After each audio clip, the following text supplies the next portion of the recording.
आपण पाहत आहात Karad today news.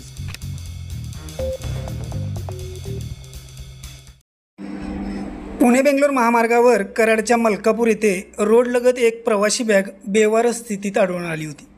DP Jain कंपनीचे पीआरओ संभाजीराव उटुगडे व दस्तगीर आगा यांनी सदरची बॅगबाबत कराड शहर पोलिसांशी माहिती दिल्यानंतर पोलिसांनी सातारहून बॉम्ब स्क्वॉड पथकास पाचारण केले।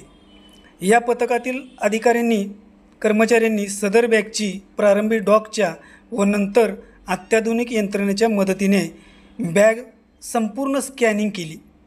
बॅगेत कोणतीही घातक शस्त्रे अथवा साहित्य आढळून न आल्याने बॅगेचे लॉक काढण्यात आले।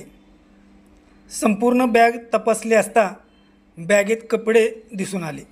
तसेच एक आधार कार्ड बॅगेत आढळून आल्यानंतर सदर बॅग नाशिक जिल्ह्यातील मालेगाव येथील एका इसमाची असल्याचे आढळून आल्यानंतर कराड पोलिसांकडून संबंधिताशी संपर्क करण्यासाठी कार्यवाही सुरू करण्यात आली आहे।